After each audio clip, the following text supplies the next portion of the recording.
बंदी छोड़ सतगुरु रामपाल जी परमेश्वर जी की जय हो।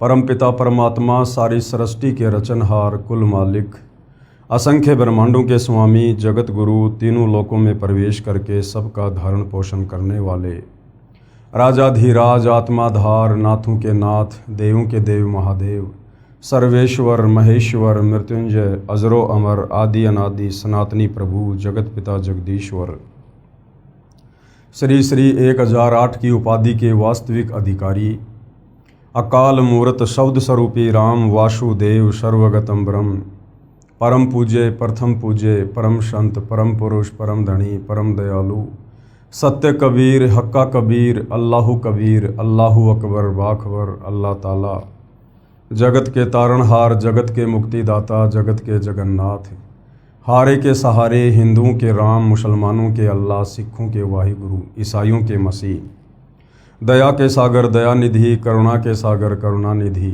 स्वयंभू परिभू संकट मोचन कष्ट हरण मंगल करण दुख भंजन अविगत कबीर निर्विकार निर्विषम परमात्मा अलय अलेख सतगुरु आदि अनादि सतगुरु असली मर्यादा पुरुषोत्तम असली राम असली कृष्ण असली घनश्याम असली मुरारी राजाओं के राजा महाराजाओं के महाराजा शहंशाहों के शहंशाह सम्राटों के सम्राट भगवानों के भगवान अल्लाहों के अल्लाह प्रभुओं के प्रभु मसीहाओं के मसीह सच्चे वाहिगुरु बाबाओं के बाबा पीरों के पीर सेठों के सेठ जगत सेठ सावड़सा सेठ सर्वगुण संपन्न अनंत कोटि कलाओं के स्वामी अनंत कोटि ब्रह्मांडों के नायक योगियों में महायोगी ध्यानियों में महाध्यानी सिद्धों में परम सिद्ध ज्ञानियों में तत्वज्ञानी ब्रह्म ज्ञानी महाज्ञानी परम ज्ञानी सर्वश्रेष्ठ ज्ञानी विज्ञानी युवा कबीर समर्थ कबीर असमवात अमित ओजा सच्चे रहनुमा करीम अल्लाह सुभान अल्लाह दुनिया के अंतिम पैगंबर 8 सितंबर 1951 से गांव धनाना जिला सोनीपत हरियाणा भारतवर्ष की पावन भूमि पे प्रकट रियल कल की भगवान श्री नारायण साकार हरि श्री बाबा साहेब नूर अनंत परमात्मा सच्चे दरवेश सच्चे बाखबर संत श्रोमणी सतगुरु रामपाल जी परमेश्वर जी के चरण कमल में आप और हम सभी भाई बहनों का अनंत कोटि दंडवत प्रणाम। सत्साई भाई और बहनों, बहुत बड़ी दया बहुत बड़ी मेहर पूज्य गुरुदेव भगवान की परमेश्वर रामपाल जी की, जिनके शुभ आशीर्वाद से विशेष आशीर्वाद से उन्हीं के सत्संगों के संग्रह के ऊपर बन चुकी पवित्र आध्यात्मिक पुस्तक कबीर बड़ा या कृष्ण के ऊपर वीडियो बनाने की श्रृंखला जारी है। इसी श्रृंखला में आज हमारा ये 20वें नंबर का वीडियो है। पूज्य गुरुदेव भगवान के आशीर्वाद से पवित्र पुस्तक कबीर बड़ा या कृष्ण के माध्यम से विशेषकर हिंदू समाज में उन तमाम आत्माओं को जो वास्तव में मोक्ष चाहती हैं परमात्मा प्राप्ति चाहती हैं उन्हें भक्ति और भगवान के विषय में अध्यात्म के विषय में शास्त्र अनुकूल सत्य साधना के विषय में वो सब कुछ जानने और समझने को मिल रहा है जिसकी तलाश ये आत्मा युगों युगों से कर रही थी। परंतु हमारे नादान धर्मगुरु जिन्हें हम बहुत बड़े विद्वान समझा करते थे अनेक भाषाओं के प्रकांड ज्ञाता समझा करते थे, परंतु तत्व ज्ञान के अभाव में वे इन धर्मशास्त्रों से अध्यात्म का निष्कर्ष निकालकर समाज को नहीं दे पाए, जिस कारण से वो खुद भी इन शास्त्रों को ना समझ पाने के चलते तत्व ज्ञान के अभाव से वे खुद भी लक 84 योनि में गए, जन्म और मरण के चक्कर में रहे और युगों युगों से हम आत्माओं को भी इसी प्रकार से काल के जन्म और मरण के चक्कर में धकेलते आ रहे हैं। अब भाइयों और बहनों, ये कलयुग की बिचली पीढ़ी है, भक्ति का प्राइम टाइम है। परमपिता परमेश्वर कबीर साहिब जी के द्वारा निर्धारित किया गया ये समय है और इस समय वो परमेश्वर सतलोक से चलकर गति करके सशरीर धरती पर 8 सितंबर 1951 को खुद ही प्रकट हुए हैं और सन 1994 से अपने यथार्थ 13वें कबीर पंथ की शुरुआत करके और समाज को शास्त्र अनुकूल साधना प्रदान करने लगे हैं और लाखों करोड़ों की संख्या में आत्माओं ने शास्त्र अनुकूल साधना को अपनाकर हर प्रकार की बुराइयों से भी अपना पीछा छुड़वाया है और आत्मज्ञान के साथ साथ परमात्म ज्ञान की प्राप्ति भी कर रहे हैं। तो भाइयों और बहनों, जब तक हम सतगुरु रामपाल जी के प्रवचन नहीं सुनेंगे या उनके द्वारा लिखित पुस्तकों का अध्ययन नहीं करेंगे तो हम अध्यात्म के विषय में कभी कुछ नहीं जान सकते।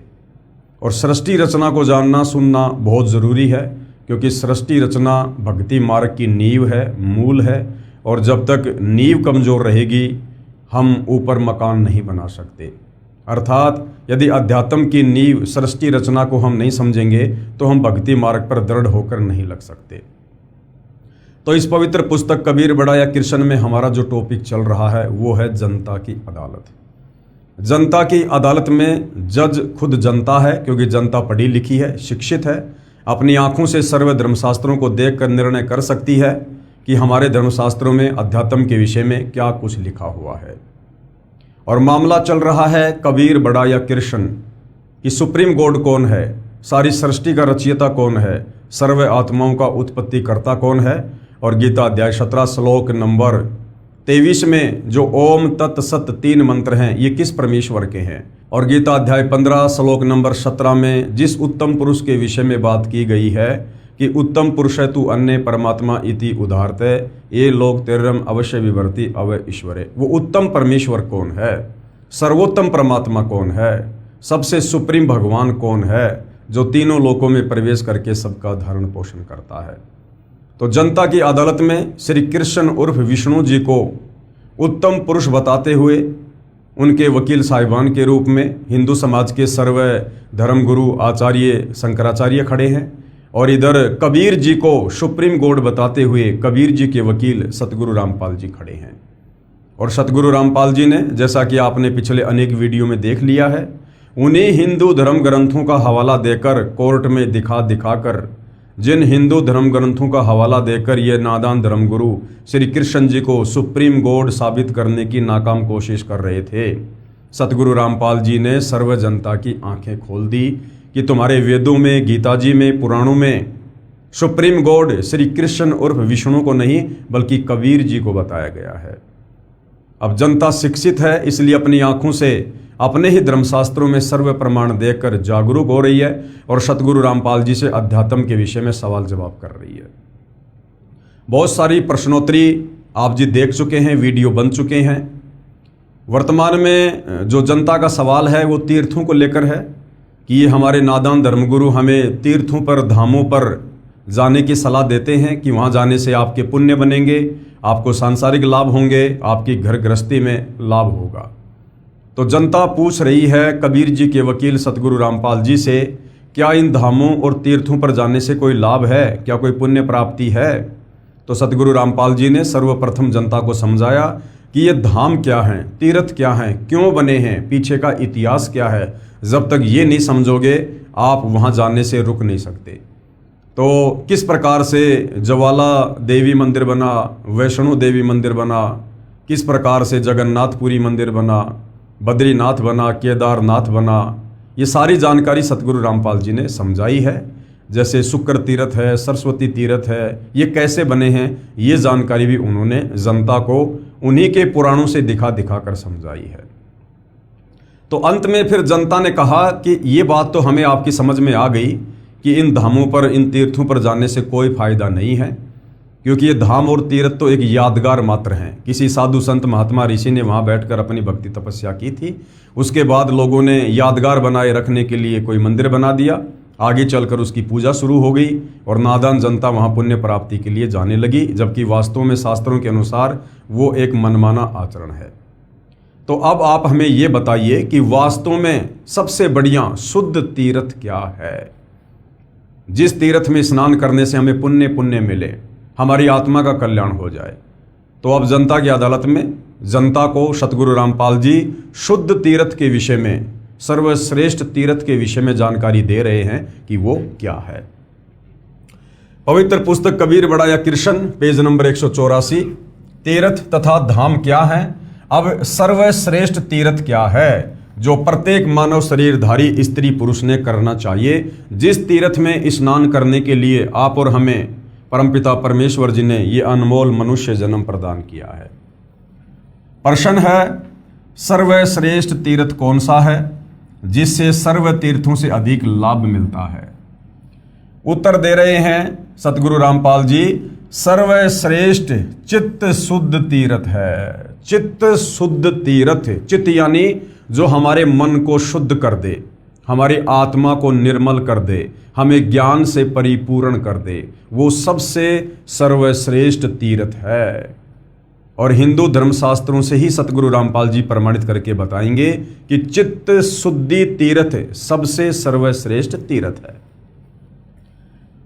चित्त शुद्ध तीर्थ अर्थात तत्वदर्शी संत का सत्संग सर्व तीर्थों से श्रेष्ठ है। चित्त कैसे शुद्ध होगा, मन कैसे शुद्ध होगा?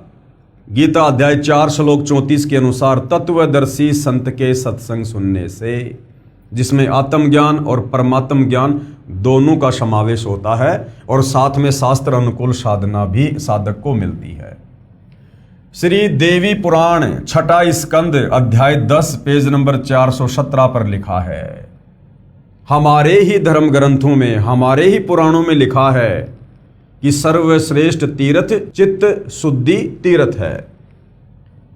व्यास जी ने राजा जनमेजय जैसे कहा, राजन, यह निश्चय है कि तीर्थ देह संबंधी मैल को साफ कर देते हैं। कि ये जितने भी तीर्थ बने हुए हैं, किसी नदी के किनारे, किसी तालाब के किनारे, वहां जाकर जल में स्नान करने से हमारे शरीर का मैल तो साफ हो सकता है। और ये शरीर का मैल तो भाई और बहनों हम अपने घर में एक बाल्टी पानी की भर के बाथरूम में रख के ढंग से रगड़ रगड़ के नहाने से भी साफ कर सकते हैं। लेकिन जब तक हम चित्त शुद्धि तीर्थ में डुबकी नहीं लगाएंगे, तत्वदर्शी संत के प्रवचनों को नहीं सुनेंगे, तब तक हमारा चित्त शुद्ध नहीं हो सकता। किंतु मन के मैल को धोने की शक्ति तीर्थों में नहीं है।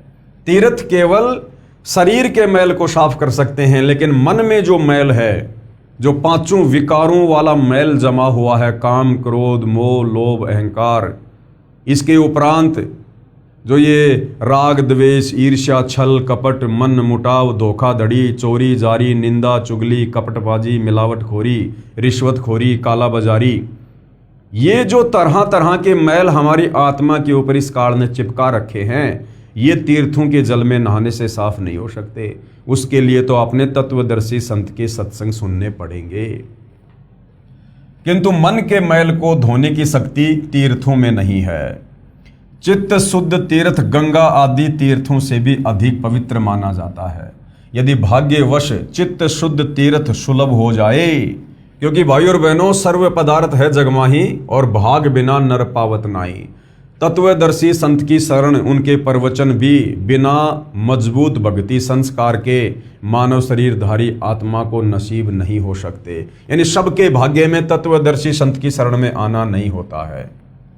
यदि भाग्यवश चित्त शुद्ध तीर्थ सुलभ हो जाए तो, अर्थात तत्वदर्शी संतों का सत्संग रूपी तीर्थ प्राप्त हो जाए, तो मानसिक मैल के धुल जाने में कोई संदेह नहीं है।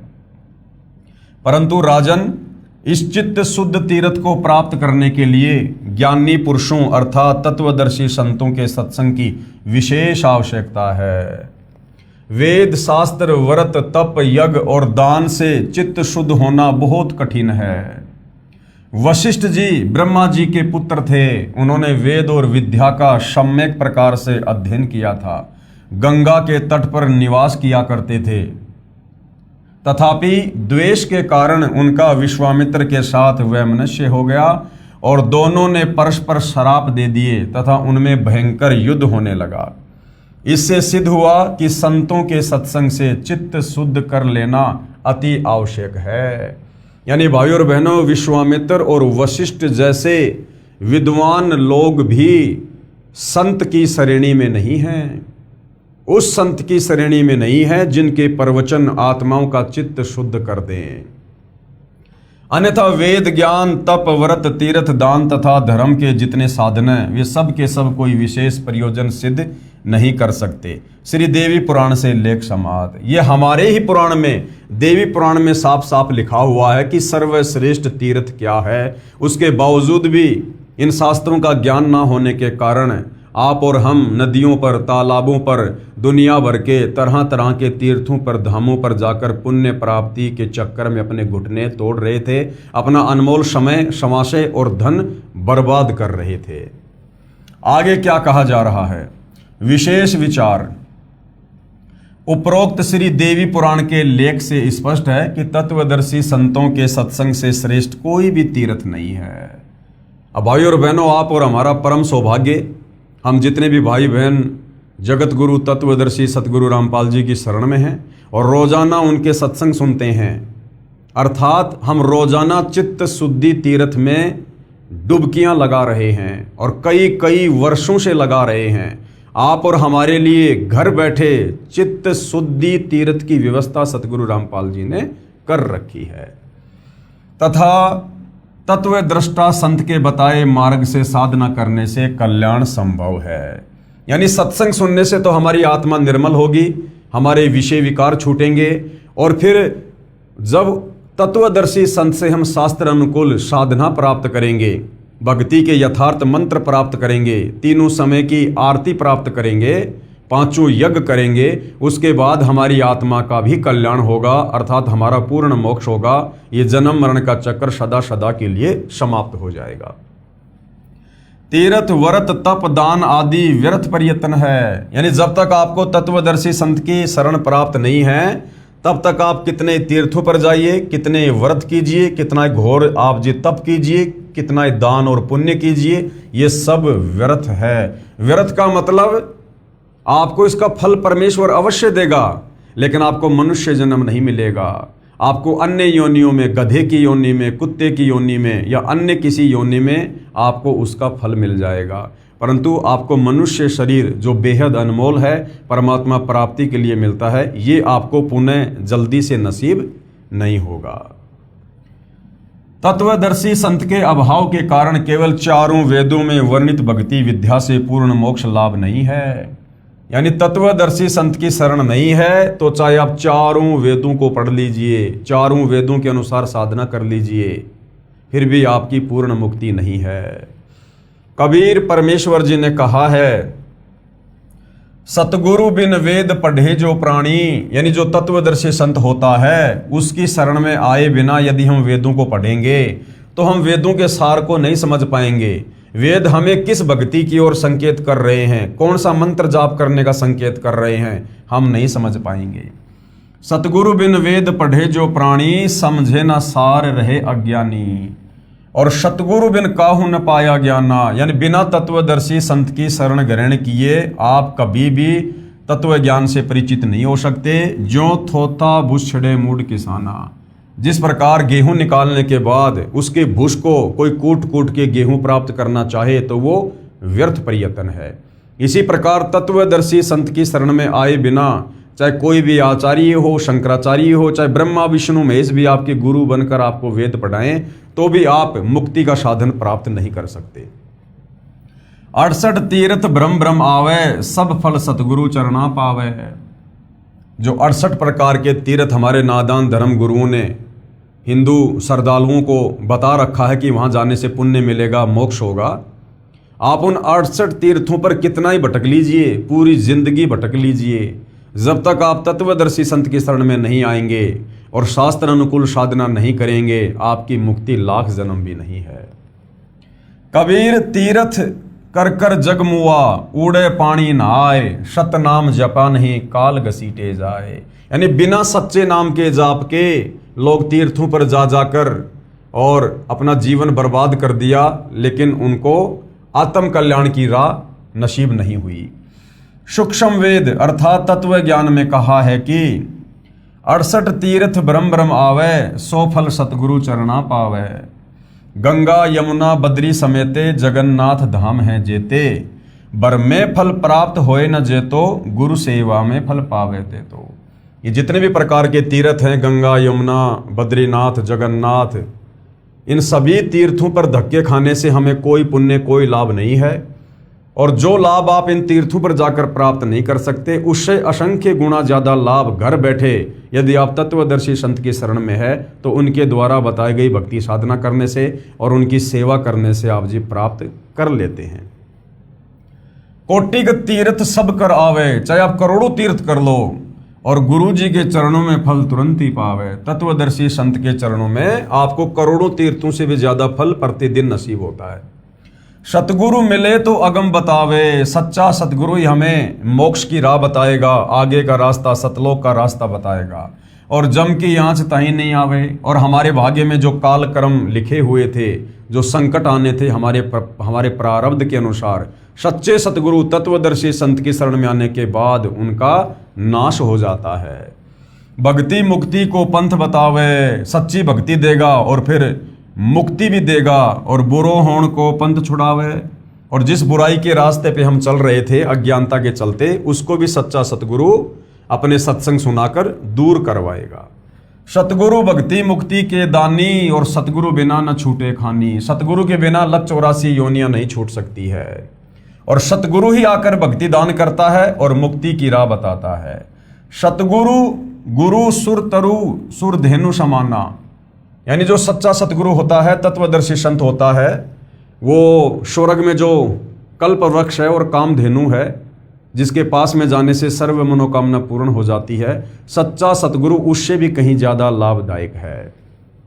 और पावे चरण मुक्ति परवाना, सरलार्थ पूर्ण परमात्मा द्वारा दिए तत्व ज्ञान, यानी सूक्ष्म वेद में कहा है कि तीर्थों और धामों पर जाने से कोई पुण्य लाभ नहीं है।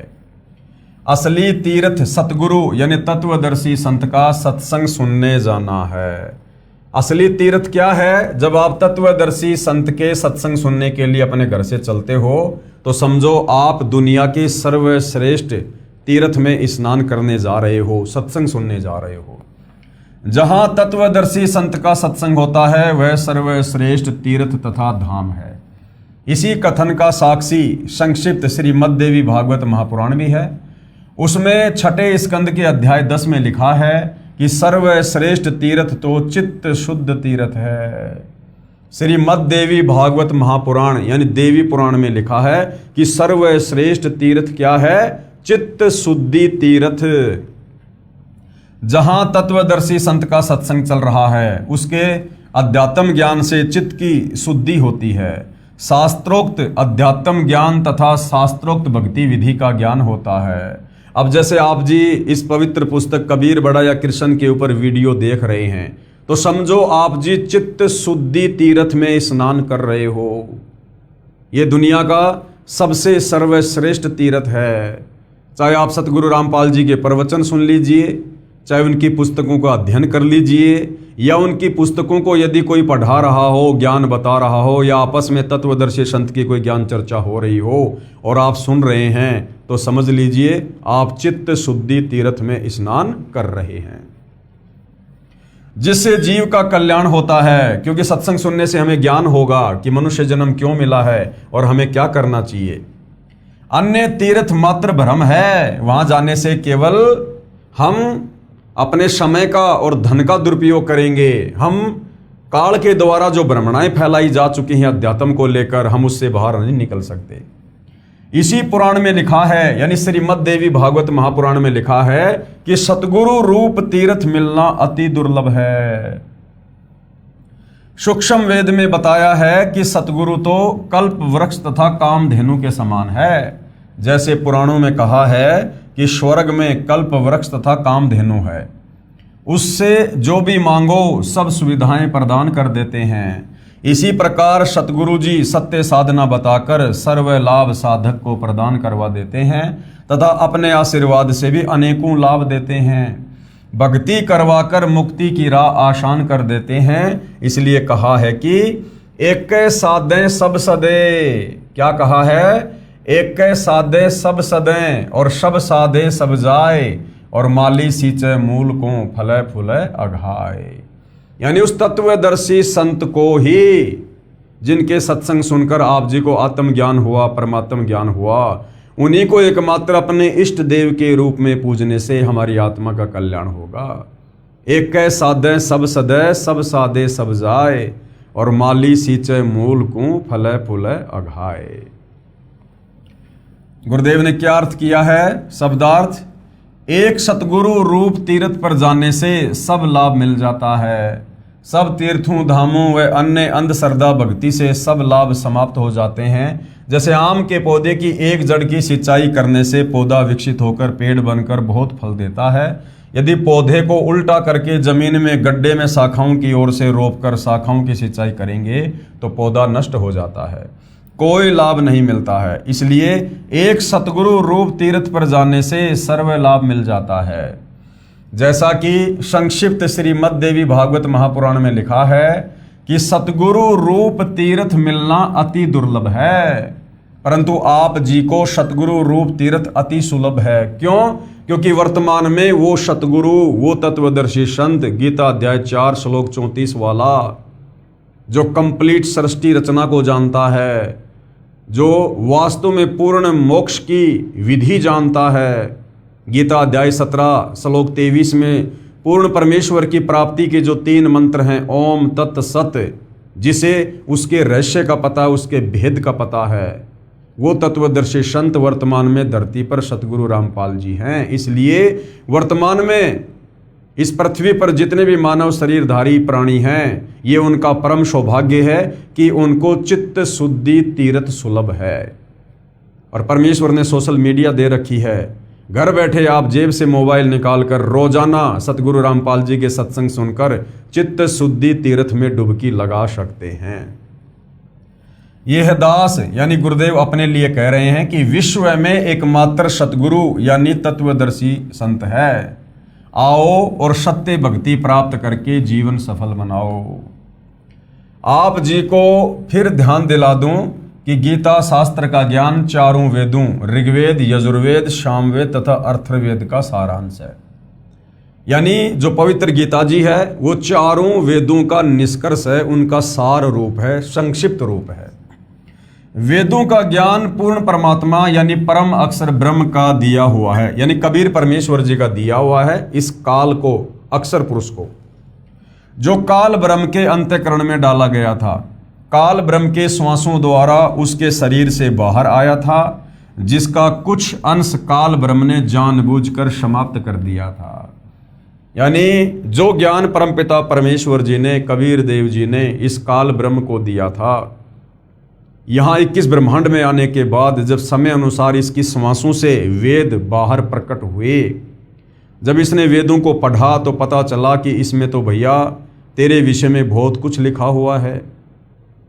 तेरा नाम काल कैसे पड़ा, तुझे प्रतिदिन 1 लाख मानव शरीरधारी आत्माओं के सूक्ष्म शरीर से निकली हुई वासना खाने का श्राप कैसे लगा, तेरा ये रूप बिगड़ा हुआ क्यों है, ये सारी जानकारी उस ज्ञान में थी।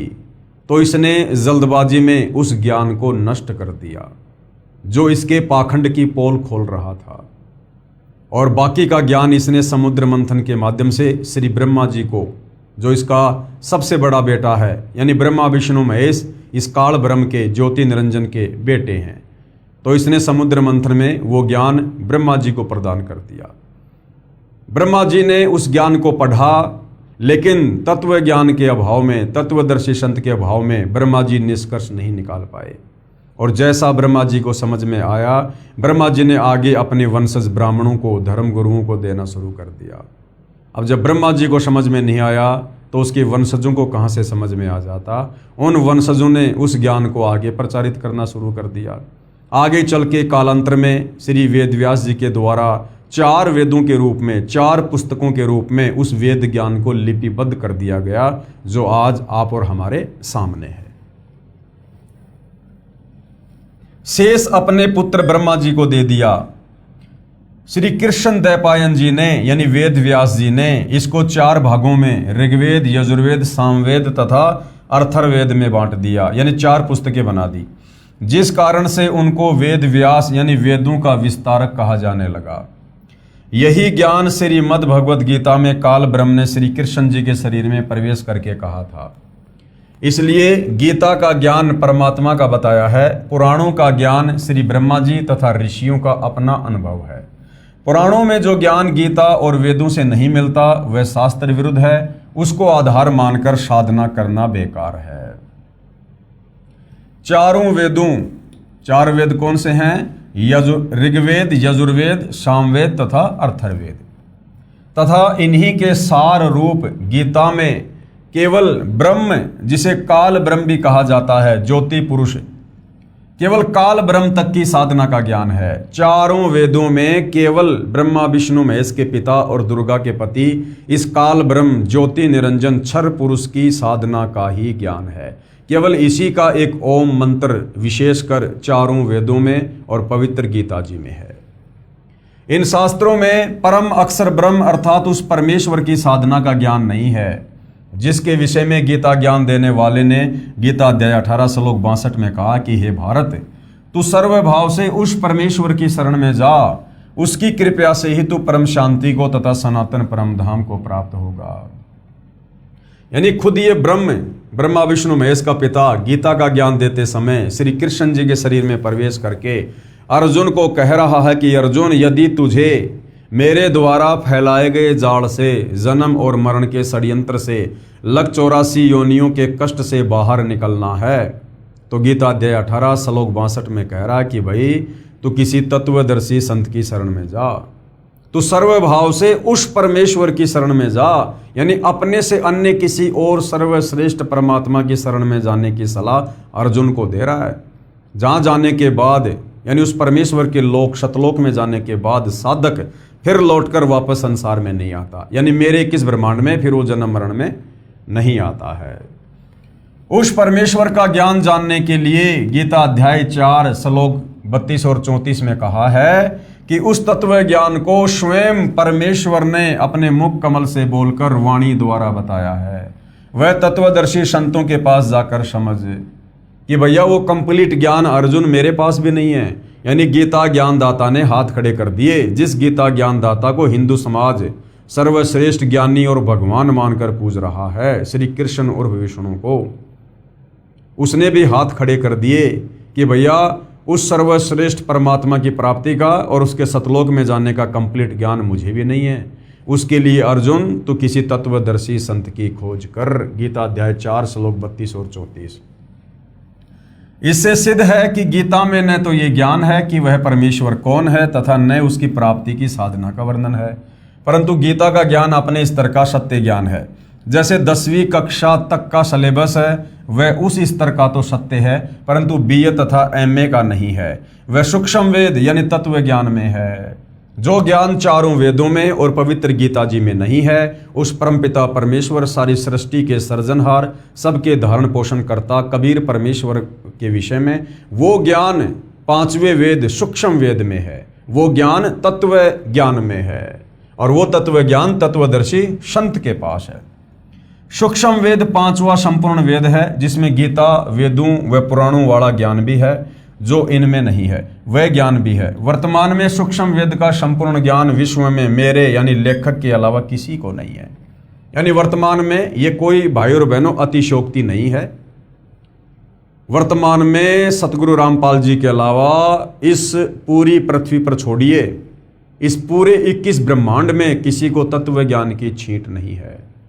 हाँ, अब तो उनसे ज्ञान प्राप्त करके, उनसे उपदेश प्राप्त करके लाखों करोड़ों की संख्या में लोग तत्व ज्ञान से परिचित हो चुके हैं, परंतु जब से सतगुरु रामपाल जी ने अपने मार्ग की शुरुआत की थी सन 1994 से, उससे पहले इस पृथ्वी पर आप कोई ऐसा साधु संत महात्मा ऋषि आचार्य शंकराचार्य देवी देवता ब्रह्मा विष्णु महेश कोई भी बता दीजिए जिसको कंप्लीट सृष्टि का ज्ञान हो, जिसको कंप्लीट अध्यात्म ज्ञान हो, जिसके पास कंप्लीट मोक्ष मंत्र हो। श्रीमद् भगवत गीता में पितर व भूत पूजा व देवता पूजा करने का परिणाम बताया है कि भूत व पितर बनेंगे, अगर श्राद्ध निकालेंगे, भूत पूजेंगे तो भूत बनेंगे, तथा देवताओं के पुजारी देवताओं को प्राप्त होंगे, यानी उनके नौकर लगेंगे। जो जिनकी पूजा करता है उसी के लोक में जाता है। गीता अध्याय 7 श्लोक 12, 15, 20 और 23 में गीता ज्ञानदाता ने स्पष्ट किया है कि जो तीनों गुण कौन है? रजगुण ब्रह्मा जी, सतगुण विष्णु जी तथा तमगुण शिव जी की पूजा करते हैं, जिनका ज्ञान इन्हीं तीनों देवताओं के द्वारा हरा गया है, वे राक्षस स्वभाव को धारण किए हुए मनुष्यों में नीच दूषित कर्म करने वाले मूर्ख हैं, वे मेरी भक्ति नहीं करते। देखो भाई और बहनों, कैसा निर्णायक ज्ञान पवित्र गीता जी अध्याय 7 श्लोक 12 से 15 में और 20 से 23 में दिया गया है। गीता का ज्ञानदाता ये काल ब्रह्म, ब्रह्मा विष्णु महेश का पिता, जिसको क्षर पुरुष भी कहते हैं, ज्योति निरंजन भी इसी को कहते हैं। ये क्लियर कर रहा है गीता अध्याय 7 श्लोक नंबर 12 से 15 में कि जो व्यक्ति तीनों गुणों की पूजा करते हैं, तीनों गुण क्या हैं? रजगुण ब्रह्मा, सतगुण विष्णु, तमगुण शंकर। और आज 99% हिंदू समाज इन्हीं तीनों देवताओं की पूजा में संलग्न है।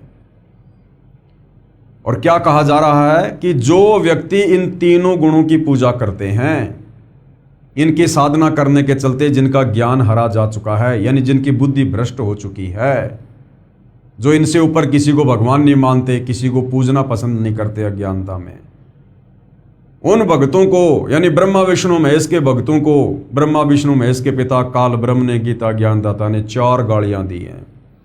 राक्षस स्वभाव को धारण किए हुए मनुष्यों में नीच दूषित कर्म करने वाले मूर्ख, गीता ज्ञानदाता कहता है कि मुझ ब्रह्म की ओम नाम की साधना भी नहीं करते। अब बताओ भाइयों और बहनों, यदि हमारे नादान धर्म गुरुओं को तत्व ज्ञान होता, यदि इन्होंने इन शास्त्रों का निष्कर्ष निकाला होता, तो क्या ये हमारे से ब्रह्मा विष्णु महेश की पूजा करवाते? कदापि नहीं करवाते। इसलिए परमेश्वर कहते हैं, गुरु बिन काहू न पाया ज्ञाना, जो थो था बू छड़े मूड किसाना। पेश है प्रमाण के लिए गीता अध्याय 7 श्लोक 12 से 15 की फोटो कॉपियां।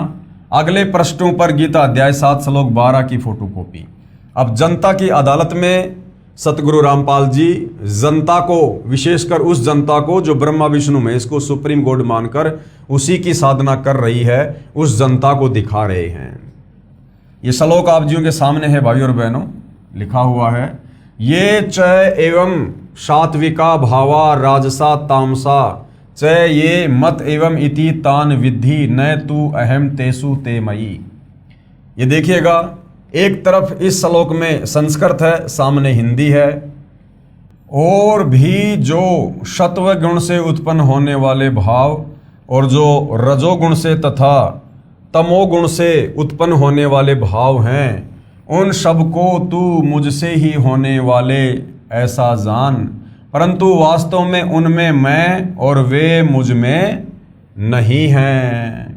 ये काल ब्रह्म, ब्रह्मा विष्णु महेश का पिता क्या कह रहा है कि ब्रह्मा विष्णु महेश जो एक एक गुण से युक्त हैं और उनके द्वारा जो भी कार्य हो रहे हैं, यानी ब्रह्मा जी के रजोगुण के माध्यम से जीव बाई फोर्स दबाव में आकर संतान उत्पत्ति करते हैं, विष्णु जी के सतोगुण के प्रभाव से आपस में मोह ममता में बंधे हुए हैं, और शंकर जी के तमोगुण के प्रभाव से राग द्वेष ईर्ष्या लड़ाई झगड़ा मार पिटाई मुकदमेबाजी, ये जो भी कुछ उन तीनों गुणों से हो रहा है, उसका निमित्त करता, उसका मूल कारण मैं काल ब्रह्म हूं, क्योंकि मैंने ही इनको एक एक गुण से युक्त कर रखा है। और मैंने ही अपने स्वार्थ के लिए, अपने भोजन के लिए, जो मुझे प्रतिदिन 1 लाख जीव खाने पड़ते हैं तपस्या पर भून भून कर, मैंने अपने भोजन की व्यवस्था के लिए इन तीनों पुत्रों को एक एक गुण से युक्त करके और आप लोगों को जो है इस प्रकार से फांस रखा है। कहने का मतलब है कि जो भी कुछ ब्रह्मा विष्णु महेश के माध्यम से हो रहा है, उसका मूल कारण मैं ही हूं, लेकिन ये मुझ में नहीं और मैं इसमें नहीं, यानी मैं इनसे अलग रहता हूं, इनको एक एक गुण से युक्त करके। गीता अध्याय 7 श्लोक 12 का भावार्थ ये है कि गीता ज्ञान देने वाला काल ब्रह्म ज्योति निरंजन काल है, इसको श्रापवश 1 लाख मानव स्त्री पुरुष खाने होते हैं, उसके लिए इसने अपने तीनों पुत्रों को गुण युक्त उत्पन्न किया है। रजगुण युक्त ब्रह्मा जी, सतगुण युक्त विष्णु जी तथा तमगुण युक्त शिव जी को अपनी पत्नी श्री देवी दुर्गा के गर्भ से उत्पन्न किया है। गीता जी अध्याय 14 श्लोक नंबर 3 और 4 इसका प्रमाण है। ब्रह्मा जी के रजगुण के प्रभाव से प्रभावित सब प्राणी भोग विलास करके संतान उत्पत्ति करते हैं। विष्णु जी के सतगुण के प्रभाव से प्रभावित होकर सब प्राणी एक दूसरे से मोह ममता के कारण जकड़े हुए हैं। जैसे पिता का संतान से मोह, माता का संतान से मोह, बच्चों का माता पिता से मोह, संपत्ति से मोह, यानी विष्णु जी से निकल रहा सतगुण का प्रभाव सब जीवों को एक दूसरे से बांध के रखता है। इसे स्थिति स्थापित करना कहा है। शिव जी के तमगुण के प्रभाव से युद्ध होते हैं, हजारों लाखों सैनिक मारे जाते हैं, आपसी कलह झगड़े होते हैं। तीनों देवता श्री ब्रह्मा जी, श्री विष्णु जी तथा श्री शिव जी काल ब्रह्म के खाने के लिए व्यवस्था करते हैं। अधिक जानकारी सृष्टि रचना इसी पुस्तक के पेज नंबर 389 पर हम आगे पढ़ेंगे। इसलिए गीता अध्याय 7 श्लोक 12 में गीता ज्ञानदाता ने कहा है कि रजगुण ब्रह्मा से, सतगुण विष्णु से तथा तमगुण शिव से जो भी कुछ हो रहा है उन सब को तू मुझसे ही होने वाला जान। यानी मूल कारण मैं काल ब्रह्म हूं जो बाई फोर्स ब्रह्मा विष्णु महेश के माध्यम से करवा रहा हूं। यानी सब मेरी योजना के अनुसार हो रहा है, परंतु मैं उनमें नहीं और वे मुझ में नहीं, क्योंकि काल ब्रह्म ये ब्रह्म लोक में गुप्त रहता है, उस तक किसी की पहुंच नहीं है। इसलिए कहा है कि मैं उनमें नहीं और वे मुझ में नहीं। प्रमाण के लिए पेश है गीता अध्याय 7 श्लोक 13 की फोटोकॉपी। त्रिभी गुणमय भावे एभि सर्वम इदम जगत मोहितम न अभि जानाति माम एभे परम अव्यम। क्या कहा गया है? गुणों के कार्य रूप सात्विक, राजस और तामस, इन तीनों प्रकार के भावों से ये सारा संसार प्राणी समुदाय मोहित हो रहा है। इसलिए इन तीनों गुणों से परे मुझ अविनाशी को नहीं जानता। ये काल ब्रह्म कह रहा है कि ये सारा संसार तीनों गुणों के प्रभाव से प्रभावित हो रहा है। रजगुण ब्रह्मा, सदगुण विष्णु, तमगुण शंकर, इनसे निकल रहे गुणों से पूरा प्राणी समुदाय ये बुरी तरह से जकड़ा हुआ है और इनसे परे ये मुझे नहीं जानते, मेरी पूजा नहीं करते। अध्याय 7 श्लोक 13 का भावार्थ है कि गीता ज्ञानदाता ने कहा है कि जो थोड़ी राहत ये देवता अपने साधक को देते हैं उसी के कारण सारा प्राणी समुदाय यानी जगत इन्हीं पर मोहित हो रहा है। इन तीनों गुणों देवताओं से परे मुझ अविनाशी को नहीं जानता, यानी मेरी पूजा के महत्व से अपरिचित हैं।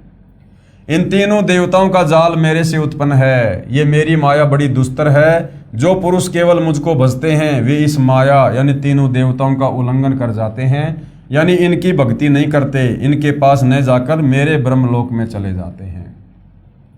इसके कहने का मतलब है यदि ब्रह्मा विष्णु महेश की पूजा को त्याग कर अगर मुझ काल ब्रह्म की ओम नाम की साधना की जाए तो मैं आपको लंबे समय के लिए ब्रह्मलोक में रहने के लिए जगह दे देता हूँ। और भाइयों बहनों, इस काल की ओम नाम की साधना करके जो साधक इसके ब्रह्मलोक में जाते हैं, जो 21 ब्रह्मांड की सर्वश्रेष्ठ उपलब्धि है, वो कितने दिन रहेंगे वहाँ पर? केवल 1 कल्प तक। और 1 कल्प का समय गुरुदेव ने कितना बताया? ब्रह्मा जी का 1 दिन, यानी 1008 चतुर्युग तक आप जी ओम नाम की साधना करके आप इस काल के ब्रह्मलोक में रह सकते हो, केवल ब्रह्मा जी के 1 दिन तक। उसके बाद फिर आपको नीचे पटका जाएगा गीता अध्याय 8 श्लोक 16 के अनुसार कि ब्रह्मलोक पर्यंत सर्वलोक पुनरावर्ती में है, यानी ब्रह्मलोक में गया हुआ साधक भी वापस जन्म और मरण में आता है, लक 84 में जाता है, तपतशिला का कष्ट भोगता है, नरक की यातना सहन करता है। पेश है प्रमाण के लिए गीता अध्याय 7 श्लोक 14 की फोटोकॉपी। देवी ही ऐसा गुणमयी मम माया दुरत्या माम एवं ये परपदंते मायाम एताम तरंती ते। क्या कहा गया है? क्योंकि यह अलौकिक अर्थात अति अद्भुत त्रिगुणीमयी मेरी माया, यानी ये ब्रह्मा विष्णु महेश के माध्यम से जो पूरे संसार को जकड़े हुए है, ये त्रिगुणीमयी माया ये बड़ी दुस्तर है, यानी बड़ी खतरनाक है। परंतु जो पुरुष यानी जो भगत केवल मुझको ही निरंतर भजते हैं, यानी ओम नाम की साधना करते हैं, काल को भजते हैं, वे इस माया को उल्लंघन कर जाते हैं, अर्थात संसार से तर जाते हैं। यहां पर तर जाने का मतलब ये नहीं है कि उनका मोक्ष हो जाता है। ब्रह्मा विष्णु महेश की साधना से थोड़ा सा उत्तम लाभ वो काल की साधना करके ब्रह्मलोक में जाके प्राप्त कर सकते हैं। बस गीता अध्याय 7 श्लोक 15 में गीता बोलने वाला काल ब्रह्म ने कहा है कि जिनकी बुद्धि इन तीनों देवताओं से आगे नहीं चलती, कि ब्रह्मा विष्णु महेश से भी आगे कोई भगवान है, कोई परमात्मा है, कोई भक्ति है, जो ये सुनना और जानना पसंद नहीं करते हैं, जिनकी बुद्धि इन तीनों गुणों के द्वारा हरी जा चुकी है, जिनका ज्ञान इस त्रिगुणमयी माया यानी रजगुण ब्रह्मा, सतगुण विष्णु तथा तमगुण शिव के द्वारा हरा जा चुका है, यानी जो इन्हीं की भक्ति करते हैं वे राक्षस स्वभाव को धारण किए हुए मनुष्यों में नीच दूषित कर्म करने वाले मूर्ख लोग मुझको यानी गीता ज्ञान दाता काल ब्रह्म को भी नहीं भजते। कहाँ प्रमाण है? प्रमाण के लिए पेश है गीता अध्याय 7 श्लोक 15 की फोटोकॉपी। नए माम दुष्कृतिन मूढ़ा प्रबदन्ते नराधमा मायमा अपहेत ज्ञाना आशुरम भावम आश्रिता। माया के द्वारा यानी ब्रह्मा विष्णु महेश की भक्ति के द्वारा, वो त्रिगुणी माया रजगुण सतगुण तमगुण के द्वारा जिनका ज्ञान हरा जा चुका है, ऐसे आशुर स्वभाव को धारण किए हुए मनुष्यों में नीच दूषित कर्म करने वाले मूढ़ लोग मुझको नहीं भजते। इसी संबंध में कुछ घटनाएं पेश हैं, यानी गीता अध्याय 7 श्लोक 12 से 15 में गीता ज्ञानदाता काल ब्रह्म ने अपने तीनों पुत्रों रजगुण ब्रह्मा, सतगुण विष्णु और तमगुण शंकर की भक्ति पूजा करने वालों को जो 4 गालियां दी हैं, राक्षस स्वभाव को धारण किए हुए मनुष्यों में नीच दूषित कर्म करने वाले मूर्ख, ऐसा क्यों कहा है उसके विषय में कुछ उदाहरण पेश किए जा रहे हैं कि ब्रह्मा विष्णु महेश के साधकों की क्या स्थिति है। रजगुण ब्रह्मा के उपासकों का चरित्र यानी श्री ब्रह्मा जी की भक्ति करने वाले भक्तों का चरित्र।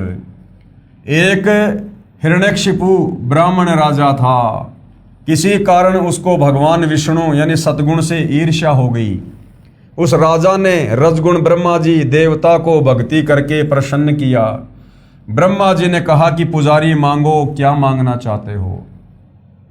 हिरण्यकशिपु ने मांगा कि सुबह मरूं न शाम मरूं, बाहर मरूं न भीतर मरूं, दिन मरूं न रात मरूं, 12 मास में ना मरूं, न आकाश में मरूं न धरती पर मरूं, न मानव से मरूं न पशु पक्षी से मरूं। ब्रह्मा जी ने कहा तथास्तु। ब्रह्मा जी ने वरदान दे दिया। इसके पश्चात हिरण्यकशिपु ने अपने आप को अमर मान लिया कि मैं तो अमर हो गया, और अपना नाम जाप करने को कहने लगा। पूरी नगरी में सबको आदेश दे दिया कि भैया मेरा नाम जपो, विष्णु का नाम जाप करना छोड़ दो। हिरण्यकशिपु हिरण्यकशिपु ये नाम जाप करना है, क्योंकि वो विष्णु जी का दुश्मन था। जो विष्णु का नाम जपता उसको मार देता। उसका पुत्र प्रहलाद विष्णु जी की भक्ति करता था, उसको कितना सताया था। यानी गुरुदेव भगवान ने बताया कि हिरण्यकशिपु ने अपने 8-10 वर्षीय पुत्र भगत प्रहलाद को 84 प्रकार की यातनाएं दी थी भयंकर। कभी पहाड़ से नीचे गिराया, कभी सर्पों के बीच में डाल दिया, कभी तेल के कड़ाहे में डाल दिया, कभी जल्लादों से मरवाने का प्रयास किया। इस प्रकार की 84 प्रकार की यातना दी, लेकिन पूर्व जन्मों की भक्ति से मजबूत भक्ति संस्कारों के कारण और कबीर परमेश्वर का हंस होने के कारण वो हिरण्यकशिपु भगत प्रहलाद के विश्वास को तोड़ नहीं पाया और अंत में कुत्ते वाली दुर्गति को प्राप्त हुआ। उसका पुत्र प्रहलाद विष्णु जी की भक्ति करता था, उसको कितना सताया था। हे धर्मदास, यानी धर्मदास जी को कबीर परमात्मा जिंदा बाबा के रूप में बता रहे हैं कि हे धर्मदास, कथा से तो आप परिचित हैं। भावार्थ है कि रजगुण ब्रह्मा का भगत हिरण्यकशिपु राक्षस कहलाया, कुत्ते वाली मौत मारा गया। राक्षस स्वभाव को धारण किए हुए मनुष्यों में नीच दूषित कर्म करने वाले मूर्ख, ये 4 गालियां इसलिए ब्रह्मा विष्णु महेश के पुजारियों को दी गई है क्योंकि ये लोग कोई भी उल्टा कार्य करने से पीछे नहीं हटते। रावण तथा भस्मासुर की कथा, जो तमगुण श्री शंकर जी की पूजा करते थे। अब तमगुण श्री शंकर जी के पुजारियों की क्या हालत है, इसलिए 4 गालियां दी गई हैं। तमगुण शिव जी के उपासकों का चरित्र। लंका के राजा रावण ने तमगुण शिव की भक्ति की थी।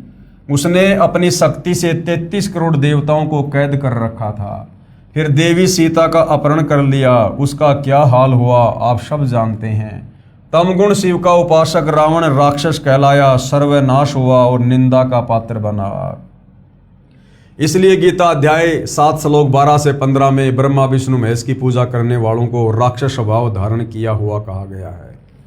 अन्य उदाहरण दिए जा रहे हैं। आप जी को भस्मासुर की कथा का ज्ञान तो है ही। भगवान शिव यानी तमोगुण की भक्ति भस्मागिरी करता था। वह 12 वर्षों तक शिव जी के द्वार के सामने ऊपर को पैर और नीचे को सिर यानी शीर्षासन करके भक्ति तपस्या करता रहा। एक दिन पार्वती जी ने कहा, हे महादेव, आप तो समर्थ हैं, आपका भगत क्या मांगता है, इसे प्रदान कर दो प्रभु। भगवान शिव ने भस्मागिरी से पूछा, बोलो भगत क्या मांगना चाहते हो, मैं तुझ पर अति प्रसन्न हूँ। भस्मागिरी ने कहा, पहले वचनबद्ध हो जाओ तब मांगूंगा। यानी इन भक्तों को अपने भगवान पर विश्वास भी नहीं होता था। पहले उनको वचनबद्ध किया करते थे कि भगवान कहीं मुकर ना जाए। भगवान शिव वचनबद्ध हो गए। तब भस्मागिरी ने कहा कि आपके पास जो भस्म कंडा है वो मुझे प्रदान कर दो। शिव जी ने वह भस्म कंडा भस्मागिरी को दे दिया। अब वो भस्म कंडा भस्म कड़ा क्या था? शंकर जी अपने हाथ में एक वो कड़ा पहना करते थे। उसकी क्या खासियत थी? जिसके सर के ऊपर भी रख कर ये कह दिया जाए भस्म, वो चंद सेकंडों में राख बन जाया करता था। तो भस्मागिरी ने शंकर जी को वचनबद्ध करके वो भस्म कड़ा ले लिया। शिव प्रभु ने वह भस्म कंडा भस्मागिरी को दे दिया। कड़ा हाथ में आते ही भस्मागिरी ने कहा, हो जा शिव जी होशियार, तेरे को ही भस्म करूंगा तथा पार्वती को अपनी पत्नी बनाऊंगा। ये कहकर अभद्र ढंग से हंसा तथा शिव जी को मारने के लिए उनकी ओर दौड़ा। इसलिए भाई गीता अध्याय 7 श्लोक 12 से 15 में ब्रह्मा विष्णु महेश की तीनों गुणों की पूजा करने वालों को 4 गालियां दी गई हैं। राक्षस स्वभाव को धारण किए हुए मनुष्यों में नीच दूषित कर्म करने वाले मूर्ख। अब बताओ, अब ये राक्षस नहीं, नीच नहीं तो और क्या? जिसको भगवान मानकर भक्ति कर रहा है, तपस्या कर रहा है, और उसी की धर्म पत्नी के ऊपर गंदी नीयत है और अपने इष्ट के साथ में विश्वासघात धोखाधड़ी करने के मकसद से भक्ति कर रहा है कि भस्म कंडा प्राप्त करूंगा, फिर शंकर जी को मारूंगा और पार्वती को पत्नी बनाऊंगा। इसलिए ब्रह्मा विष्णु महेश की भक्ति करने वाले को राक्षस कहा गया है। यह कहकर अभद्र ढंग से हंसा तथा शिव जी को मारने के लिए उनकी ओर दौड़ा। भगवान शिव उस दुष्ट का उद्देश्य जानकर भाग निकले। अब दुनिया कहती है कि भगवान शंकर अजरो अमर हैं, मृत्युंजय है, कालज्य है, अमर है। अगर ये मृत्युंजय थे, अजरो अमर थे, कालज्य थे, तो भस्मासुर के आगे मौत के डर से भागे क्यों? वहीं खड़े रहते। वो तो अमर हैं, अजरो अमर हैं, मृत्युंजय हैं, उनको तो मृत्यु छू ही नहीं सकती। लेकिन भाइयों और बहनों, केवल ये नादान धर्मगुरुओं ने आप और हमें मूर्ख बना रखा था। ये भगवान शंकर को, विष्णु को, ब्रह्मा जी को, जो कि नाशवान हैं, इनकी जन्म और मृत्यु होती है, असंख्यों बार मर चुके हैं, जन्म ले चुके हैं, अपने नादानी के चलते, तत्व ज्ञानहीनता के चलते इनको अजरो अमर बताकर आप और हमें भक्ति और भगवान से दूर रखा। तो भगवान शंकर जिनको अजरो अमर, मृत्युंजय, कालज्य कहकर हमसे धर्मगुरुओं ने पूजवाया, वो भगवान शंकर अपने एक भगत के आगे डर से भाग निकले। भगवान शिव उस दुष्ट का उद्देश्य जानकर भाग निकले। पीछे पीछे पुजारी, आगे आगे इष्ट देव शिव जी भागे जा रहे थे। विचार करो धर्मदास, यदि आपके देव शिव जी अविनाशी होते तो मृत्यु के भय से नहीं डरते। आप इनको अविनाशी कहा करते थे। आप इन्हें अंतर्यामी भी कहते थे। यदि भगवान शिव अंतर्यामी होते तो पहले ही भस्मागिरी के मन के गंदे विचार जान जाते। इससे सिद्ध हुआ कि ये तो अंतर्यामी भी नहीं है, अविनाशी तो बहुत दूर की बात है। जिस समय भगवान शिव जी आगे आगे और भस्मागिरी पीछे पीछे भागे जा रहे थे, उस समय भगवान शिव ने अपनी रक्षा के लिए परमेश्वर को पुकारा। क्योंकि ये ब्रह्मा विष्णु महेश भी जीव संज्ञा में हैं, ये भी परमेश्वर की आत्मा है। और जब इनके ऊपर कोई विशेष आपत्ति आती है, ये भी अपनी अंतरात्मा से परमेश्वर को पुकारते हैं। उस समय परम अक्षर ब्रह्म जी पार्वती का रूप बनाकर, यानी लोकवेद के आधार से धर्मगुरुओं ने कह रखा कि भाई विष्णु जी आ गए वहां पर पार्वती का रूप बनाकर। वो विष्णु कौन था? वो गीता अध्याय 15 श्लोक नंबर 17 वाला विष्णु था, जो तीनों लोकों में प्रवेश करके सबका धारण पोषण करता है। परम अक्षर ब्रह्म कबीर देव, उन्होंने अपने भगत की पुकार सुनकर भस्मासुर से बचाने के लिए और विष्णु रूप धारण किया, और उसके बाद पार्वती रूप में कन्वर्ट हुए और उस भस्मागिरी को, क्योंकि परमेश्वर के आगे तो सब बेबस हैं, लाचार हैं, दो कोटि के जीव हैं, उस भस्मासुरी को जो है नाच नचाया और उसके बाद उसी का हाथ उसके सिर पे रखवाया और फिर परमेश्वर ने उसको भस्म किया। अब परमेश्वर चाहते तो बिना नाच नचाए, बिना वो जिस हाथ में कड़ा था उसके सिर पर रखवाए, वैसे भी उसको भस्म कर सकते थे। लेकिन विष्णु जी को परमेश्वर ने महिमा देनी थी इस भक्ति काल तक, इसलिए विष्णु जी किस प्रकार से मार सकते थे, उसी विधि से उन्होंने जो है भस्मागिरी को खत्म किया। जिस समय भगवान शिव जी आगे आगे और भस्मागिरी पीछे पीछे भागे जा रहे थे, उस समय भगवान शिव ने अपनी रक्षा के लिए परमेश्वर को पुकारा। उसी समय परम अक्षर ब्रह्म जी यानी कबीर देव पार्वती का रूप बनाकर भस्मागिरी दुष्ट के सामने खड़े हो गए तथा कहा, हे भस्मागिरी आ मेरे पास बैठ। भस्मागिरी को पता था कि अब शिव जी निकट स्थान पर नहीं रुकेंगे। भस्मागिरी तो पार्वती के लिए ही तो सर्व उपद्रव कर रहा था। हे धर्मदास, आपको सर्व कथा का पता है। पार्वती रूप में परमात्मा जी ने भस्मागिरी को गंडहस्त नाच नचाकर भस्म किया। तमोगुण शिव का पुजारी भस्मागिरी अपने गंदे कर्म से फिर भस्मासुर अर्थात भस्मा राक्षस कहलाया। भक्ति करता था तो भस्मागिरी नाम था, और भक्ति के बाद उसने जब ऐसा उपद्रव किया, राक्षस वाला काम किया, तो भस्मागिरी का नाम फिर क्या पड़ा? भस्मासुर यानी भस्मा असुर राक्षस। इसलिए इन तीनों देवों के पुजारियों को राक्षस स्वभाव को धारण किए हुए मनुष्यों में नीच दूषित कर्म करने वाले मूर्ख कहा है। अब भाइयों और बहनों, आज भी वो स्थिति है, यानी भस्मागिरी जैसों ने, कंस जैसों ने, रावण जैसों ने, हिरण्यकश्यप जैसों ने अपने स्तर की बदमाशियां की, उपद्रव किए, जैसी उनमें योग्यता थी, सिद्धियां थी। वर्तमान कलयुग का समय है, भक्ति किसी के पास है नहीं, इसलिए ब्रह्मा विष्णु महेश के पुजारी वर्तमान में अपने अपने हिसाब से उपद्रव कर रहे हैं।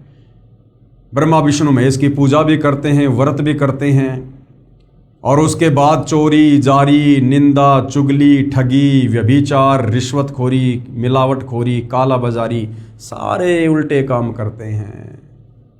इसलिए ब्रह्मा विष्णु महेश की पूजा करने वाले को हमारे पवित्र शास्त्र गीता जी अध्याय 7 श्लोक 12 से 15 में 4 गालियां दी हैं। उसके बाद एक उदाहरण और दिया जा रहा है ब्रह्मा विष्णु महेश के पुजारियों के उपद्रव का, इनके राक्षस स्वभाव का। हरिद्वार में साधुओं का कत्लेआम। अब सतगुण श्री विष्णु जी के पुजारियों की कथा सुनाता हूं। एक समय हरिद्वार में हर की पौड़ियों पर कुंभ का मेला लगा। उस अवसर पर तीनों गुणों के उपासक यानी ब्रह्मा विष्णु महेश के पुजारी अपने अपने समुदाय में एकत्रित हो जाते हैं। गिरि, पुरी, नागा, नाथ ये भगवान तमोगुण शिव के उपासक होते हैं तथा वैष्णव सतगुण भगवान विष्णु के उपासक होते हैं। हर की पौड़ियों पर प्रथम स्नान करने पर 2 समुदायों नागा तथा वैष्णवों का झगड़ा हो गया। लगभग 25,000 ये त्रिगुण रजगुण ब्रह्मा, सतगुण विष्णु तथा तमगुण शिव के पुजारी लड़कर मर गए। कत्लेआम कर दिया। तलवारों, छुरों, कटारी से एक दूसरे की जान ले ली। और किस बात को लेकर? केवल प्रथम स्नान को लेकर। शंकर जी के पुजारी बोले पहले हम नहाएंगे, विष्णु जी के पुजारी बोले पहले हम नहाएंगे। इसी बात को लेकर 25,000 साधु आपस में लड़ लड़ के मर गए। गंगा जी का पानी लाल कर दिया।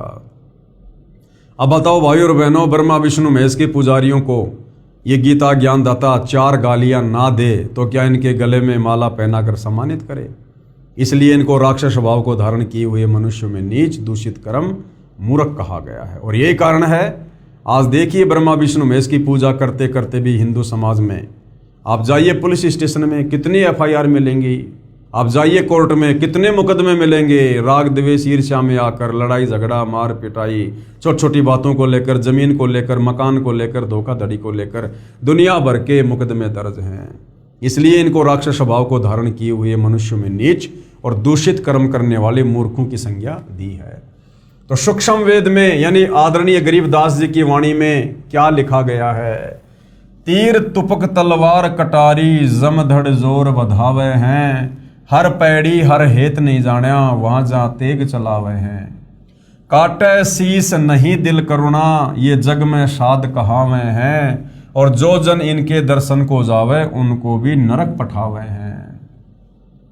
हे धर्मदास, उपरोक्त सत्य घटनाओं से सिद्ध हुआ कि रजगुण ब्रह्मा जी, सतगुण विष्णु जी तथा तमगुण शिव जी की पूजा करने वालों को गीता अध्याय 7 श्लोक 12 से 15 में राक्षस स्वभाव को धारण किए हुए मनुष्यों में नीच दूषित कर्म करने वाले मूर्ख कहा है। परमेश्वर जिंदा जी के मुख कमल से उपरोक्त कथा सुनकर धर्मदास जी का सिर फटने को हो गया।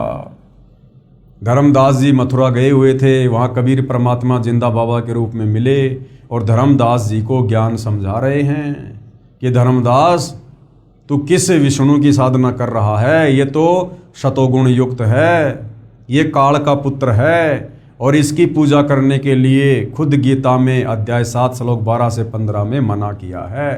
तो ये सारी सत्य कथा सुनकर, जो कथाएं धर्मदास जी ने अपने गुरु रूपदास से पहले ही सुन रखी थी, पुस्तकों में पुराणों में कथाएं पढ़ रखी थी, लेकिन तत्वदर्शी संत की शरण में आए बिना इन कथाओं को समझने वाली बुद्धि ओन नहीं होती। तो जब खुद तत्वदर्शी संत यानी कबीर परमेश्वर जी जिंदा बाबा रूप में कथा सुना रहे थे, तो धर्मदास जी की बुद्धि से काल दूर हो गया था और धर्मदास जी को सारी बातें बिल्कुल एज इट इज समझ में आने लगी, और ये सारी कथाएं सुनकर उनका सिर फटने को हो गया, चक्कर आने लगे।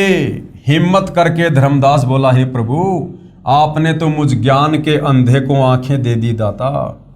उपरोक्त सर्व कथाएं हम सुना तथा पढ़ा करते थे, परंतु कभी विचार नहीं आया कि हम गलत रास्ते पर चल रहे हैं। आपका सौ बार धन्यवाद, आप जी ने मुझ पापी को नरक से निकाल दिया प्रभु, और उसी नरक से वर्तमान में सतगुरु रामपाल जी पूरे विश्व को बाहर निकालने के लिए पुनः धरती पर प्रकट हुए हैं। यदि कोई नरक से निकलना चाहे तो उनके सत्संग रूपी चित्त शुद्धि तीर्थ में स्नान करना चाहे तो। गीता अध्याय 7 के श्लोक 20 से 23 का उपरोक्त से संबंध है, जिनका भावार्थ है कि गीता अध्याय 7 श्लोक 20 से 23 तक का भावार्थ है कि जो गीता अध्याय 7 श्लोक 12 से 15 में कहा है कि तीनों गुण रजगुण श्री ब्रह्मा जी, सतगुण श्री विष्णु जी तथा तमगुण श्री शिव जी रूपी माया द्वारा जिनका ज्ञान हरा जा चुका है, अर्थात जो तीनों देवताओं की साधना करते हैं, वे राक्षस स्वभाव को धारण किए हुए मनुष्यों में नीच दुष्कर्म करने वाले मूर्ख मुझ ब्रह्म की पूजा नहीं करते। इसी के संबंध में गीता अध्याय 7 श्लोक 20 और 23 में कहा है कि जिनका ज्ञान उपरोक्त तीनों देवताओं द्वारा हरा जा चुका है, वे अपने स्वभाववश उन्हीं देवताओं की पूजा मनोकामना पूर्ण करने के मकसद से करते हैं। अर्थात गीता ज्ञानदाता कह रहा है, क्या कह रहा है कि मेरे से अन्य देवताओं की पूजा करते हैं। जो भगत जिस देवता की पूजा करता है उसकी श्रद्धा मैं ही उस देवता के प्रति दृढ़ करता हूँ। उस देवता के पुजारी को भी मेरे द्वारा उस देवता को दी गई शक्ति से ही प्राप्त होता है, परंतु उन मंद बुद्धि वालों अर्थात मूर्खों का वह फल नाशवान है, यानी वो नरक जाने से नहीं बच सकते। देवताओं के पूजने वाले देवताओं को प्राप्त होते हैं, यानी देवताओं के लोक में जाकर उनके नौकर बनते हैं, उनके गण बनते हैं, और मेरे भगत मुझे प्राप्त होते हैं। काल कह रहा है कि मेरी ओम नाम की साधना करने वाला मुझे प्राप्त होता है, यानी ब्रह्म लोक में जाता है। भावार्थ है कि जो ब्रह्मा विष्णु तथा शिव की पूजा या अन्य किसी देव की पूजा करते हैं, उन देवताओं की पूजा का फल नाशवान है, अर्थात वह पूजा व्यर्थ है। पेश है गीता अध्याय 7 श्लोक 20 से 23 की फोटोकॉपी। कामे तय तय हत ज्ञाना प्रपदन्ते अन्य देवता तम तम नियमम आस्ताये प्रकृत्या नियतः शवैया। उन भोगों की कामना द्वारा जिनका ज्ञान हरा जा चुका है, वे लोग अपने स्वभाव से प्रेरित होकर उस नियम को धारण करके अन्य देवताओं को भजते हैं अर्थात पूजते हैं। गीता अध्याय 7 श्लोक 21 की फोटोकॉपी। ये याम याम तनुम भक्तय श्रद्धा अर्चितुम इच्छति तस्से तस्से अचलाम श्रद्धाम ताम एवं विदधामि अहम। जो सकाम भगत जिस जिस देवता के स्वरूप को श्रद्धा से पूजना चाहता है, उस भगत की श्रद्धा को मैं उसी देवता के प्रति स्थिर करता हूं। यानी जिसके जैसे संस्कार हैं, जिसके पास जितने पुण्य हैं, उस आधार से उन लोगों को इन नीचे के देवी देवताओं की भक्ति में भी मैं काल ही लगाता हूं। गीता अध्याय 7 श्लोक नंबर 22 की फोटोकॉपी। स तया श्रद्धा युक्त तस्य आराधनम इहते लभते च तत्कामान मया एवं विहितान ही तान। वह पुरुष यानी वो भगत उस श्रद्धा से युक्त होकर उस देवता का पूजन करता है और उस देवता से मेरे द्वारा ही विधान किए हुए उन इच्छित भोगों को निसंदेह प्राप्त करता है। यानी जिस प्रकार कोई किसी सरपंच के साथ में बहुत अच्छे संबंध रखता है या एक गांव का सरपंच जो लाभ गांव वालों को दे सकता है, तो उस प्रांत का मुख्यमंत्री ये कह सकता है कि उस सरपंच से मिलने वाला लाभ भी मेरे द्वारा ही दिया जाता है। यानी वो सरपंच अपनी तरफ से एक फूटी कोड़ी भी गांव वालों को नहीं दे सकता। सरपंच को ऊपर से मिलता है, स्टेट से मिलता है, जिस कारण से वो आगे वितरित करता है। इसी प्रकार ये देवी देवता अपनी जेब से किसी को फूटी कोड़ी का लाभ नहीं दे सकते। इन देवताओं को भी एक पैकेज बना के दिया जाता है काल ब्रह्म के द्वारा कि जो तुम्हारी पूजा करेंगे उनको तुम केवल इतना ही फल या लाभ दे सकते हो। तो ये काल ब्रह्म कह रहा है कि जो इन देवी देवताओं की भी पूजा करते हैं ना, और जो थोड़ा बहुत लाभ ये प्राप्त करते हैं, वो लाभ भी मेरे द्वारा ही पैकेज बना के दिया जाता है। गीता अध्याय 7 श्लोक 23 की फोटोकॉपी। अंतवत तु फलम तेषाम तत् भवति अल्पमेध सामय देवान देव यज यान्ति मध्यका यान्ति माम अपि। परंतु उन अल्प बुद्धि वालों का वह फल नाशवान है तथा वे देवताओं को पूजने वाले देवताओं को प्राप्त होते हैं और मेरे भगत चाहे जैसे ही भजें अंत में मुझको ही प्राप्त होते हैं। अब भाइयों और बहनों, गीता में ब्रह्म काल की भक्ति भी अनुत्तम अर्थात घटिया कही गई है। हिंदुओं का पवित्र शास्त्र गीता जी जो चारों वेदों का निष्कर्ष रूप है, सार रूप है, संक्षिप्त रूप है, यानी चारों वेदों को आम व्यक्ति नहीं पढ़ सकता है, इसलिए चारों वेदों का सार महाभारत के युद्ध के दौरान इस काल ब्रह्म ने श्री कृष्ण जी के शरीर में प्रवेश करके अर्जुन को शॉर्ट में बता दिया। आगे चलकर श्री वेद व्यास जी के द्वारा उसको गीता रूप ग्रंथ में लिपिबद्ध कर दिया गया, जो आज आप और हमारे कर कमलों में है। तो इस पवित्र गीता जी में जो ना केवल हिंदुओं का अपितु पूरे विश्व के मानव समाज का सर्वश्रेष्ठ ग्रंथ है, क्योंकि जिस समय भाइयों और बहनों धरती पर कोई भी धर्म नहीं था, उस समय ये वेद थे और इन वेदों के अनुसार ही सभी साधना करते थे। द्वापर युग तक भी जब ये गीता का ज्ञान बोला गया, धरती पर कोई धर्म अलग से नहीं था, हिंदू मुस्लिम सिख ईसाई कोई धर्म नहीं था। आगे चलकर यानी लगभग 3-3.5 वर्षों में इन सारे धर्मों का जन्म काल प्रेरणा से हुआ है। आप और हमें भक्ति में उलझाए रखने के लिए, आप और हमें पाखंड पूजा में उलझाए रखने के लिए, अपने अपने धर्म को, जातियों को, संप्रदाय को, समुदाय को सर्वश्रेष्ठ समझकर, और जब वो तत्वदर्शी संत धरती पर प्रकट हो तो उस समय कोई उसकी बात ना माने और अपने अपने धर्म अपनी अपनी पुस्तकों और ज्ञान को सर्वश्रेष्ठ मानकर उसी अज्ञान में उलझे रहे। तो ये काल का सुनियोजित षड्यंत्र था। तो इसी पवित्र गीता जी में जो चारों वेदों का सार है, इसमें इस काल ब्रह्म की यानी गीता का ज्ञान देने वाले की, ब्रह्मा विष्णु महेश के पिता की जो ओम नाम की साधना है, गीता अध्याय 8 श्लोक 13, ओम इति एक अक्षर ब्रह्म व्यवहारण माम अनुस्मरण ये प्रयाति तजन देहम सयाति परमाम गतम।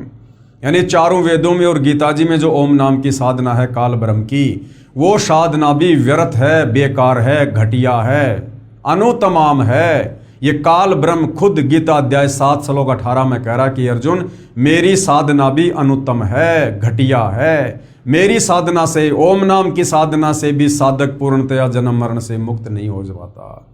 लक 84 योनि में जाने से, गधा कुत्तर सुअर बनने से, नरक भोगने से नहीं बच सकता।